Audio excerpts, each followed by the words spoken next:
നമുക്ക് അലീനയുടെയും മനുഷ്യങ്ങളുടെയും നാളത്തെ നല്ലൊരു കഥ കേട്ടാലോ? അതിനു മുമ്പായി ആദ്യമായി കാണുന്നവരുണ്ടെങ്കിൽ ചാനൽ ഇഷ്ടപ്പെട്ട ഒന്ന് സബ്സ്ക്രൈബ് ചെയ്യാൻ മറക്കരുത്. വീഡിയോ ഇഷ്ടപ്പെടുവാണെങ്കിൽ ലൈക്ക് ചെയ്യാനും നിങ്ങളുടെ വിലയേറിയ അഭിപ്രായങ്ങളൊക്കെ രേഖപ്പെടുത്താനും മറക്കരുത് കേട്ടോ. അങ്ങനെ നാളത്തെ കഥയിൽ വൈജയന്തിയുടെ അടുത്തുനിന്ന് കൃഷ്ണമോള് ബാലേന്ദ്രന്റെ അടുത്തേക്ക് വരുവാണ്. ആ സമയത്ത് ബാലേന്ദ്രൻ ചോദിച്ചു, എന്ത് പറഞ്ഞു നിന്റെ അമ്മയെ നിന്നെ കണ്ടിട്ട്? എന്ത് പറയാൻ എന്റെ അച്ഛ, അമ്മയുടെ സ്വഭാവത്തിന് ഒരു മാറ്റമില്ല, ആ സ്വഭാവം അങ്ങനെ തന്നെ ആയിരിക്കും എന്ന് പറഞ്ഞു. പിന്നെ ഒരു കാര്യം പറഞ്ഞു, അച്ഛനോട് പ്രത്യേകം പറയാനായിട്ട് അമ്മ പറഞ്ഞു. എന്ത്? അതെ, ഇത്തിൾ കണ്ണി കയറിയ മരം നശിച്ചു പോകത്തോളന്ന്, അത് കരിഞ്ഞു പോകുന്നു. ഓ, അവൾ അങ്ങനെ പറഞ്ഞല്ലേ? ഒരു കാര്യം ചെയ്യാം, ഇത്തിൾ കണ്ണി കയറിയ മരം നശിച്ചു പോയില്ലോ എന്ന് അവളോടൊന്ന് പറഞ്ഞു കൊടുത്തിട്ട് ഞാൻ വരാന്ന് പറയാം. അത് കേട്ടപ്പം കൃഷ്ണമോള് പറഞ്ഞു, വേണ്ടച്ച, വെറുതെ എന്തിനൊരു വഴക്കിനും പ്രശ്നത്തിനും പോന്നേ, അമ്മയുടെ സ്വഭാവം അറിയാലോ, എത്ര പറഞ്ഞാലും അമ്മയുടെ തലയിലേക്ക് കേറില്ല. അതെ, അങ്ങനെ അങ്ങോട്ട് വിട്ടുകൊടുത്തിട്ട് കാര്യമില്ല മോളെ, കാരണം കാര്യങ്ങളൊക്കെ ഇപ്പോഴും ഞാൻ തന്നെയല്ലേ നോക്കുന്നേ. ഇനി അവളുടെ അധികാര അവകാശമൊന്നുമേ അതങ്ങ് അംഗീകരിച്ചു കൊടുക്കാൻ പറ്റില്ല.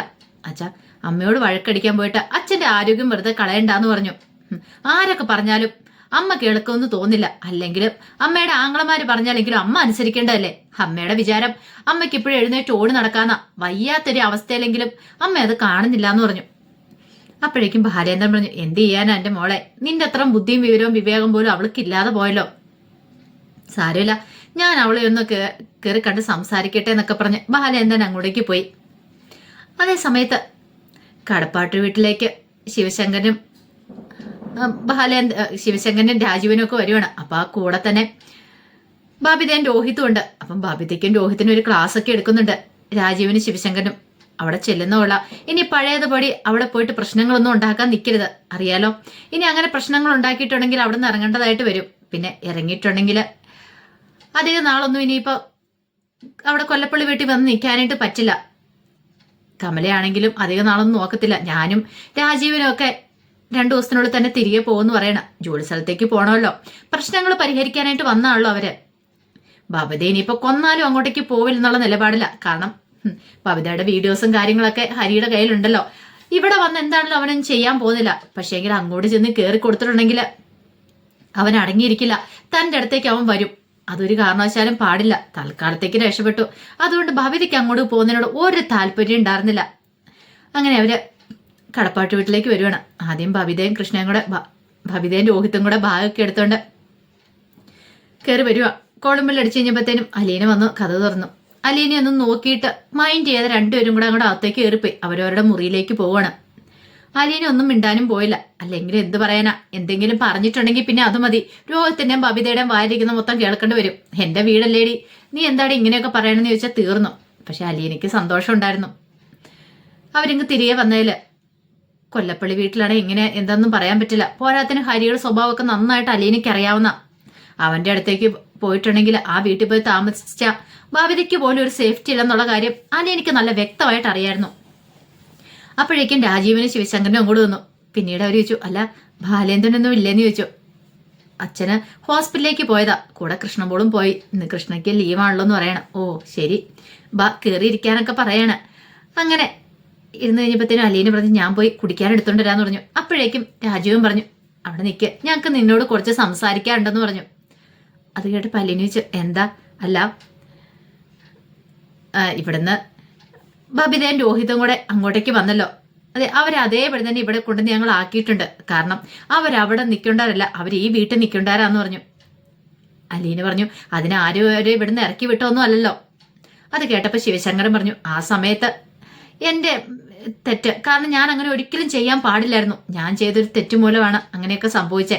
സാരമില്ല, അവരിനി ഇവിടെ നിന്നോളൂ. പിന്നെ ഒരു കാര്യമുണ്ട്, നിന്നെക്കുറിച്ച് ഞങ്ങൾക്ക് ഇങ്ങനെയൊന്നും ആയിരുന്നല്ലോ അറിയാവുന്നേ. നീ ബാലേന്ദ്രന്റെ മോളാന്ന് കരുതിയിട്ടല്ലേ ഇരുന്നേ, അതുകൊണ്ടാണ് ഞങ്ങള് നിന്നോട് അങ്ങനെയൊക്കെ പെരുമാറുന്നത്. ഞങ്ങളോട് ദേഷ്യമൊന്നും കാണിക്കരുതെന്ന് പറഞ്ഞു. അപ്പോഴേക്കും അലീന പറഞ്ഞു, ദേഷ്യമോ? എനിക്ക് ആരോടും ദേഷ്യമൊന്നും ഇല്ലാന്ന് പറഞ്ഞു. ഈ സമയത്ത് ശിവശങ്കരൻ പറഞ്ഞു, അതെ, നീ ഇനി ഇവിടുന്ന് പെട്ടെന്നൊന്നും ഒരിടത്തേക്കും പോവണ്ട. കാരണം അവർക്കറിയാം വൈജയ നിന്നാലും നോക്കാനായിട്ട് ആള് വേണമല്ലോ.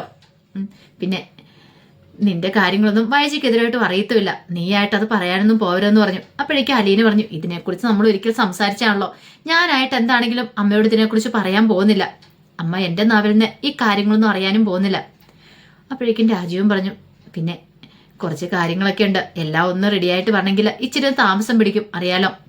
ഇവിടുത്തെ പ്രശ്നങ്ങളൊക്കെ ഒന്ന് ഒതുങ്ങി തീരണമെങ്കിൽ വൈജയന്തിക്ക് നല്ല ദേഷ്യമായിരിക്കും. പക്ഷേ എങ്കിൽ വൈജയന്തി ഒന്ന് മെരുങ്ങി വരണമെങ്കിൽ കുറച്ച് സമയം പിടിക്കും. അതുവരെ നീ ഒന്ന് അഡ്ജസ്റ്റ് ചെയ്യണമെന്നൊക്കെ അലീനയോട് പറയണം. അലീന പറഞ്ഞു, അതിന് ഞാനായിട്ട് ഒരു വഴക്കിനും പോകുന്നില്ല എന്ന് പറയാണ്. ഞാൻ ഇവിടുത്തെ കാര്യങ്ങളൊക്കെ നോക്കി മുമ്പ് എങ്ങനെയാണോ കഴിഞ്ഞത് അതുപോലെ തന്നെ ഇപ്പോഴും കഴിയുന്നത്. എനിക്കൊരു സ്ഥാനമോ പദവിയോ അങ്ങനെ ഒന്നും വേണ്ട. അല്ലെങ്കിലും ഒരു സ്ഥാനമാനങ്ങൾ ആഗ്രഹിച്ചല്ല ഞാൻ ഒരിക്കലും ഇങ്ങോട്ടേക്ക് വന്നേ. എൻ്റെ അമ്മയെ എനിക്കൊന്ന് കാണണമെന്ന് മാത്രമേ എനിക്കുണ്ടായിരുന്നുള്ളൂ.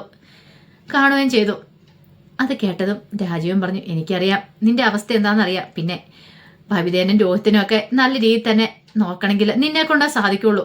ഒരു പക്ഷേങ്കിൽ ഞങ്ങളുടെ പെങ്ങള് വൈജ നോക്കുന്നേക്കാളും കാര്യമായിട്ട് നീ അവരെ ശ്രദ്ധിച്ചു നോക്കൂന്നറിയാം. അവരുടെ കാര്യങ്ങളും ഈ കുടുംബത്തിന്റെ കാര്യങ്ങളും നിന്റെ കൈകളും ഭദ്രമായിരിക്കും ഞങ്ങൾക്ക് അറിയാമെന്ന് പറയണ. ശിവശങ്കരൻ പറഞ്ഞു, അതെ, ഞങ്ങൾ നിന്നെക്കുറിച്ച് കുറച്ച് ദിവസങ്ങൾക്കുള്ളിൽ പഠിച്ചു കഴിഞ്ഞു. നീ മിടിക്കാന്നുള്ള കാര്യം അറിയാം. അതുകൊണ്ടാണ് ഞങ്ങൾ നിന്നോട് ഈ കാര്യങ്ങളൊക്കെ പറയണേ. ഇനിയിപ്പോൾ ഭവിതയും രോഹിത്തും ഇങ്ങോട്ട് വന്നെങ്കിലും അവരോട് നീ ദേഷ്യമൊന്നും കാണിക്കാൻ പോരെന്ന് പറഞ്ഞു. അപ്പോഴേക്കും അലീന പറഞ്ഞു, ഞാനും തന്നെ ദേഷ്യം കാണിക്കണേ, അവരെൻ്റെ സഹോദരന്മാരല്ലെന്ന് ചോദിച്ചു. അതെ, അങ്ങനെയൊക്കെ അറിയാം. പിന്നെ വൈജയുടെ കാര്യം അറിയാലോ, അവളുടെ ദേഷ്യവും കാര്യങ്ങളും അറിയാമല്ലോ. അവൾ ഇങ്ങോട്ടേക്ക് വരുമെന്ന് അറിയത്തില്ല. വന്നെങ്കിൽ അവളെ നോക്കണം എന്നൊക്കെ പറയണം. 2 ദിവസത്തിനുള്ളിൽ തന്നെ ഞങ്ങൾ തിരികെ പോകുന്നൊക്കെ പറഞ്ഞു. ഒടുവിൽ അലീന പറഞ്ഞു, എന്നെ കൊണ്ട് നോക്കാൻ പറ്റുന്ന പോലെയൊക്കെ ഞാൻ നോക്കും. ആട്ടിപ്പായച്ചാലും ഞാൻ നോക്കിക്കോളാം. എൻ്റെ അമ്മയല്ലേ, എനിക്ക് നോക്കാതിരിക്കാൻ പറ്റില്ലല്ലോ എന്ന് പറഞ്ഞു. അങ്ങനെ കുറച്ച് സമയം സംസാരിച്ചതിന് ശേഷമാണ് അവരങ്ങോട്ട് പോകുന്നത്. അപ്പോൾ പോകുന്നതിന് മുമ്പ് തന്നെ അലീന അവർക്ക് കുടിക്കാൻ ജ്യൂസൊക്കെ എടുത്തോണ്ട് കൊടുക്കുന്നൊക്കെ ഉണ്ട്. ഈ സമയത്ത് അലിയുടെ മനസ്സിലൊരു ചിന്തയുണ്ടായി. എന്തുകൊണ്ടായിരിക്കും ബബിതേൻ്റെ ഊഹത്തും പെട്ടെന്ന് ഇങ്ങോട്ട് പോകുന്നേ? കാരണം ബബിത ഇത്ര പെട്ടെന്ന് പോരെന്ന് കരുതിയതല്ല, വെല്ലുവിളിയൊക്കെ നടത്തിയിട്ട് പോയതാണ്. ഒരുപക്ഷെ ഇവര് പറഞ്ഞു കാണുമായിരിക്കും ഇനി അവിടെ നിൽക്കേണ്ട, ഇങ്ങോട്ടേക്ക് പോന്നോളാനായിട്ട്. സത്യങ്ങളൊക്കെ അവർ തിരിച്ചറിഞ്ഞല്ലോ എന്നൊരു ചിന്തയൊക്കെ ആയിരുന്നു. ഈ സമയത്ത് മുറി വന്നു കഴിഞ്ഞപ്പോഴത്തേനുമാണ് ബബിതയ്ക്ക് ഒരു ശ്വാസം വീണേ. രക്ഷപ്പെട്ടു. അവിടെയായിരുന്നപ്പോൾ ആകെപ്പാടെ ഒരു വീർപ്പുമുട്ടലായിരുന്നു. കാരണം ഹരിശങ്കർ അവിടെയുണ്ട്, തന്റെ വീഡിയോ അവന്റെ പക്കലും ഉണ്ട് താനും. ഏത് നിമിഷം വേണേലും അവൻ അത് വെച്ചൊരു കളി കളിക്കും എന്നുള്ള കാര്യം ബബിതയ്ക്ക് നന്നായിട്ടറിയാം. പക്ഷെ അങ്ങനെ തോറ്റു പിന്മാറാനായിട്ട് ബബിത ഒരുക്കമായിരുന്നില്ല. കുറച്ച് കഴിഞ്ഞപ്പോഴത്തേനും അലീന എന്ത് ചെയ്തു, രോഹിത്തിനും ബബിതയ്ക്കും അവിടെ ചായയൊക്കെ എടുത്തു. എന്നിട്ട് ചായയൊക്കെ കുടിക്കാനായിട്ട് പോയി വിളിക്കുവാണ്. അപ്പോഴേക്കും രോഹിത്ത് പറഞ്ഞു, എനിക്ക് വേണ്ട എന്ന് പറഞ്ഞു. ബബിത പക്ഷെ ഒന്നും മിണ്ടാതെ വന്ന് ചായയെ കുടിച്ചു. ബബിതയ്ക്ക് മനസ്സിലായി ഇനി ഇവിടെ ദേഷ്യം കാണിച്ചിട്ട് കാര്യമില്ല. ദേഷ്യപ്പെട്ടുകൊണ്ടിരുന്നിട്ടുണ്ടെങ്കിൽ പണി പാളൂന്നുള്ള കാര്യം. ആഹാരം പോലും കിട്ടത്തില്ല. പോരാത്തിന് അമ്മ ഇവിടെ ഇല്ലല്ലോ. പിന്നീട് അവരങ്ങോട്ട് പോയി. ആ സമയത്ത് ബാലേന്ദ്രൻ വൈജയെ കാണാനായിട്ട് മുറിയിലേക്ക് ചെന്നു. അങ്ങനെ ചെന്ന് കഴിഞ്ഞപ്പോൾ വൈജയ കണ്ണൊക്കെ തുറന്ന് കിടക്കുന്നുണ്ടായിരുന്നു. ബാലേന്ദ്രനെ കണ്ടു കഴിഞ്ഞപ്പോഴത്തേനും മുഖമൊക്കെ അങ്ങോട്ട് ദേഷ്യം കൊണ്ട് അങ്ങോട്ട് ചുമന്ന് വരുവാണ്. ആ സമയം ബാലേന്ദ്രൻ പറഞ്ഞു, അല്ല ഇപ്പൊ നിനക്ക് എങ്ങനെയുണ്ടെന്ന് ചോദിക്കണം. അപ്പോഴേക്കും വൈജ പറഞ്ഞു, ഓ സുഖവിവരം അന്വേഷിക്കാൻ വേണ്ടി വന്നായിരിക്കും അല്ലേ? എന്തേ മോളെന്തേ, അവളെയും കൂടെ കൊണ്ടുവരാൻ മേലായിരുന്നെന്ന് ചോദിച്ചു. അപ്പോഴേക്കും ബാലേന്ദ്രൻ പറഞ്ഞു, അതെ അവളെ കൊണ്ടുവന്നാൽ നിനക്ക് ഇഷ്ടപ്പെടത്തില്ലോ, പിന്നെ അവൾക്കും അത്ര വലിയ താല്പര്യമൊന്നും ഇല്ലാന്ന് പറഞ്ഞു. വെറുതെ എന്തിനാ അവൾ ഇവിടെ വന്ന് ഇരിക്കുന്നേ, അതിന്റെ ആവശ്യമുള്ളതെന്ന് എനിക്ക് തോന്നിയില്ല എന്ന് പറയണം. അത് കേട്ടപ്പം വൈജയന്തി ഇങ്ങനെ രൂക്ഷമായിട്ട് ബാലേന്ദ്രനെ നോക്കി. പിന്നീട് ബാലേന്ദ്രൻ പറഞ്ഞു, അല്ല ഇങ്ങനെയൊക്കെ കിടന്നാ മതിയോ, എഴുന്നേക്കണ്ടേ? നമുക്ക് എഴുന്നേറ്റല്ലേ പോരടിക്കാൻ പറ്റുള്ളൂ എന്ന് ചോദിച്ചു. ഇത് കേട്ടപ്പോൾ വൈജയന്തി പറഞ്ഞു, ഞാനിങ്ങനെ കിടന്നാലും മതി, എനിക്ക് ഈ കിടന്ന കിടപ്പിൽ തന്നെ പോരടിക്കാൻ അറിയാം. ഓ ആ കാര്യം ഞാൻ അങ്ങോട്ട് മറന്നുപോയി. നിന്റെ നാക്കിന്റെ നീളം അത് ചില്ലറയൊന്നും അല്ലല്ലോ അല്ലേ? കുറച്ച് ദിവസം എന്താണെങ്കിലും ഒരു ബുദ്ധിമുട്ടായിരുന്നു. ഓ നിന്റെ ആ നാക്ക് അത് അനക്കാൻ പോലും വൈകാതെ കിടക്കുമല്ലായിരുന്നോ? ആ സമയത്ത് നിനക്ക് ആൾക്കാരോട് സംസാരിക്കാനോ ദേഷ്യപ്പെടാനോ ഒന്നും പറ്റുണ്ടായിരുന്നില്ലല്ലോ.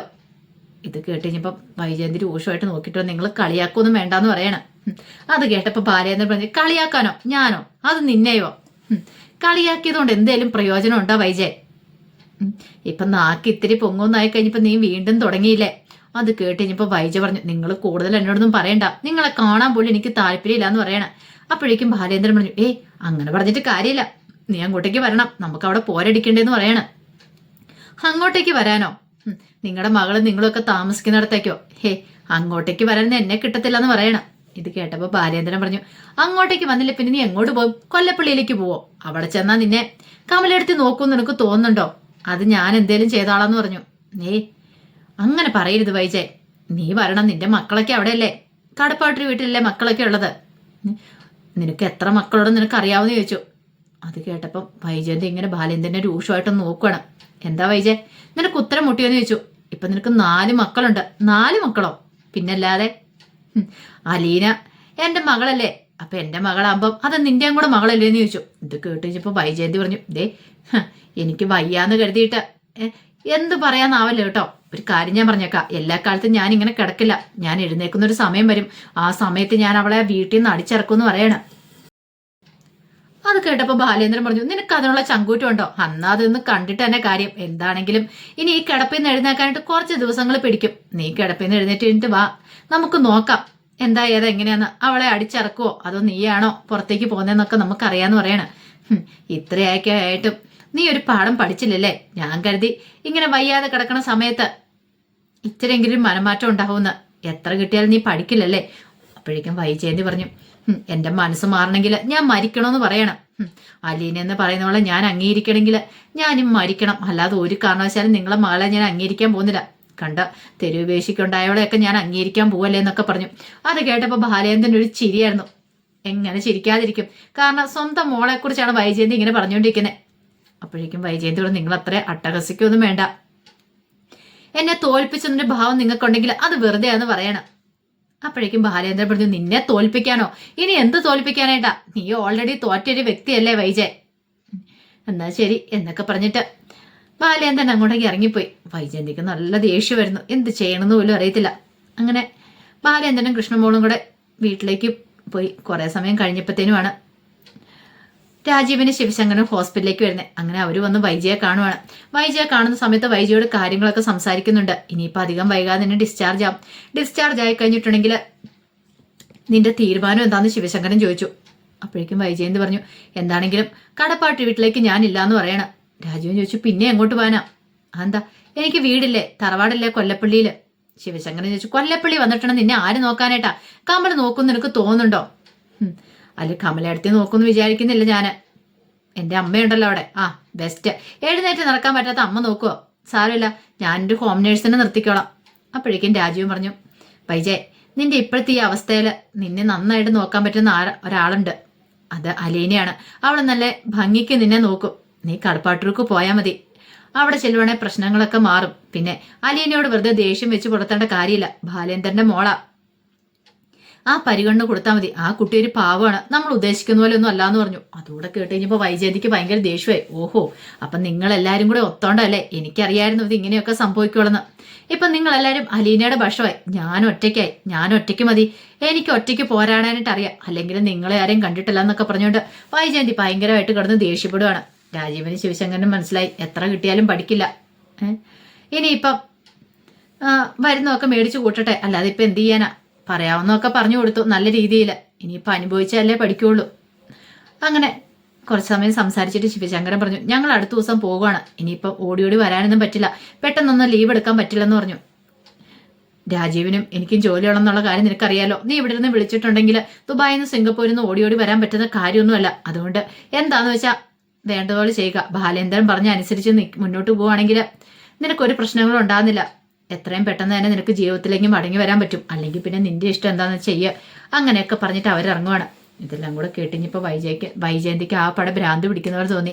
അപ്പം അതിൻ്റെ വിശേഷങ്ങളൊക്കെ നമ്മൾ കാണാൻ പോകുന്നത്. ആ വിശേഷങ്ങൾക്കായി നമുക്ക് എല്ലാവർക്കും കാത്തിരിക്കാട്ടോ. ഒരിക്കൽ കൂടി എല്ലാവർക്കും ശുഭരാത്രി നേർന്നുകൊണ്ട് നിർത്തുന്നു. നന്ദി.